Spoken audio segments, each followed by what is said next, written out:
que dirige? Como é que uma pessoa cega dirige um filme, dirige uma peça?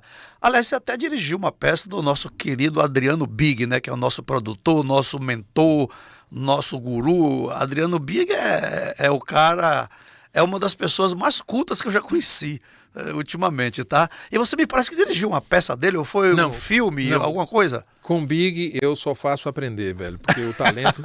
Não, Big é verdade, é verdade. Talento, é um cara... que tem uma mente privilegiada. E nós já fizemos alguns trabalhos juntos, mas eu já dirigi alguns pequenos documentários, né? Então, por exemplo, hoje até no âmbito mesmo, alguns no âmbito da faculdade, eu fiz um filme chamado Pelourinho, Pela Luz dos Olhos Teus, que é um documentário que fala sobre uma espécie de city tour pelo Pelourinho. Sim. Só que tem uma característica interessante. É um filme com acessibilidade, é um filme com audiodescrição.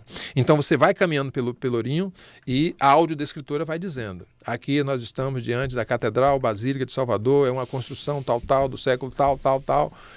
E aí você traz essa emoção de estar caminhando, e aí é uma coisa que serve para pessoas que não enxergam, serve também para pessoas que enxergam. Depois eu fiz um documentário chamado Ir e Vir. É um documentário bem pequeno, de 6 minutos, que fala um pouco sobre a mobilidade urbana na cidade de Salvador para uma pessoa com deficiência, né? E mais recentemente eu rodei um documentário em São Luís, que eu espero lançá-lo brevemente, que é mais ou menos nessa linha. Eu filmei o Centro Histórico de São Luís e trazendo um pouco também daquelas características da cidade. É um centro histórico bem parecido com o Centro Histórico de Salvador, parecido com Olinda.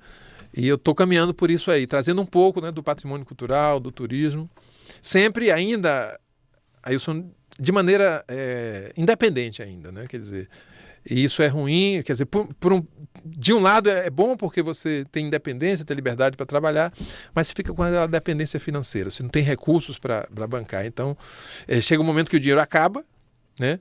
E aí você fica dependendo de sorte, de ajuda de terceiros e tal, mas é um caminho, né? Vamos, enquanto houver interesse, enquanto houver a vontade de fazer, a gente vai fazendo. É como diz um dos seus provérbios no seu livro, né? Como é que é? Pé que não anda, não dá topada. Não dá topada, né? Então, exato. Você tem que continuar andando, né? Tudo a ver. Exato. Mas você falou acessibilidade, né? Tem tanta coisa para te perguntar que o tempo fica me cobrando já que pergunte rápido e acaba a gente se atropelando, né? Vamos lá. Acessibilidade, né? A gente está num país que a acessibilidade parece que está em 4º, 5º, 6º, 10º plano, sei lá, das autoridades aí públicas, né? Do executivo, do legislativo, principalmente para pessoas cegas, né? Não só pessoas cegas, mas pessoas também com deficiências motoras, né? Paraplégicos, tetraplégicos, enfim, todo tipo de deficiência. Sim. A acessibilidade. Não só transitar na rua, nos bancos, nos lugares que tem que ir, mas como tudo, a própria faculdade, a própria escola.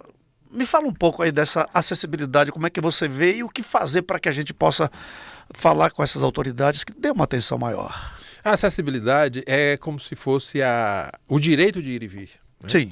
E para as pessoas que convivem com algum tipo de deficiência, esse direito é negado quase que diariamente.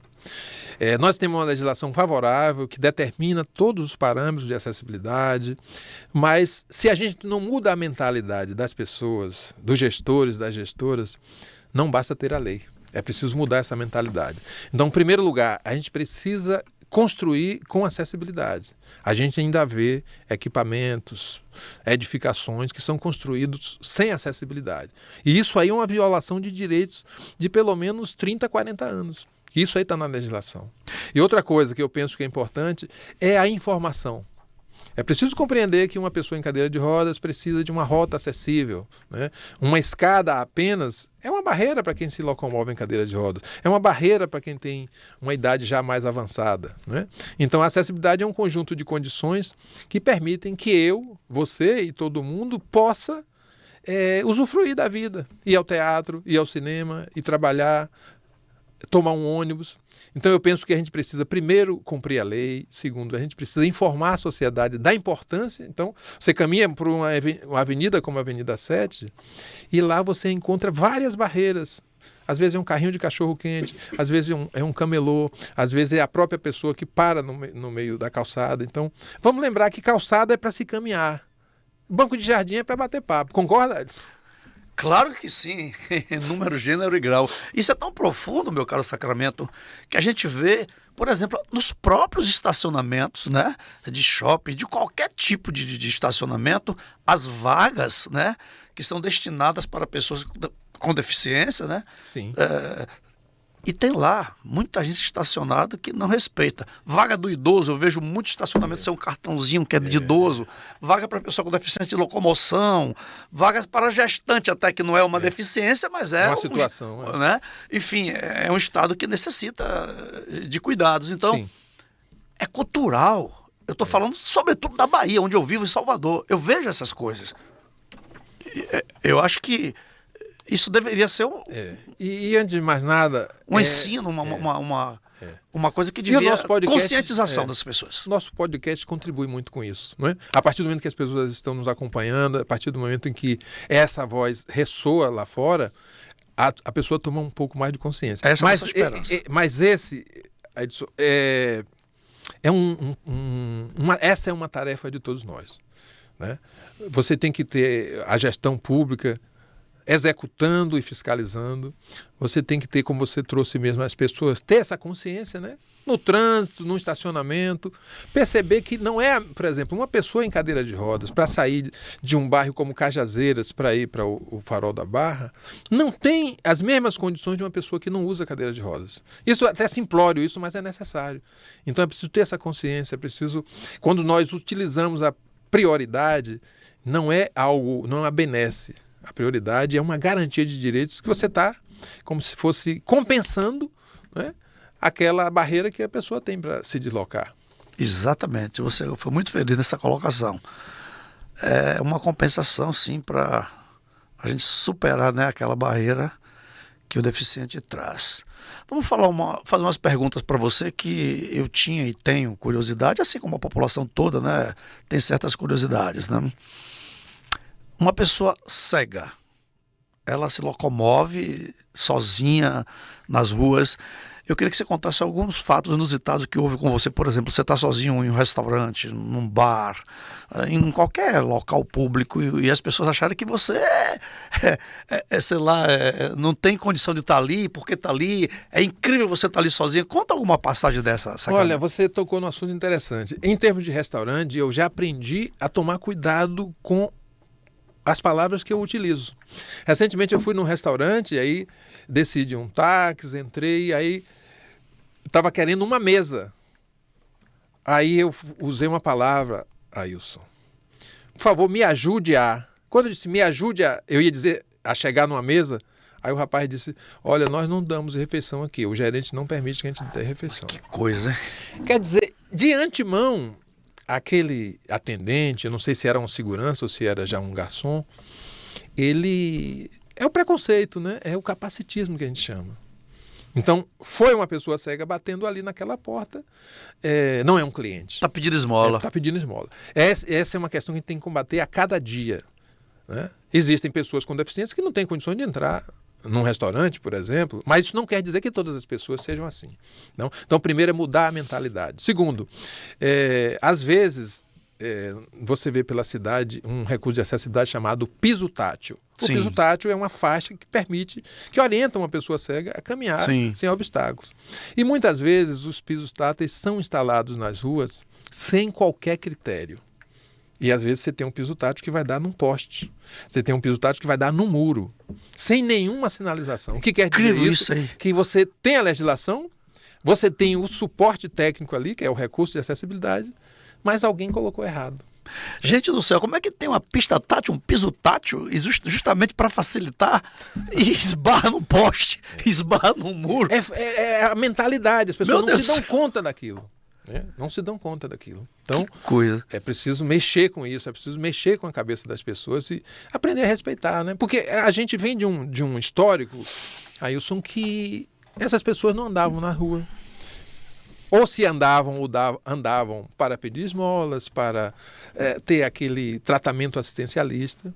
Nós estamos hoje na era da cidadania.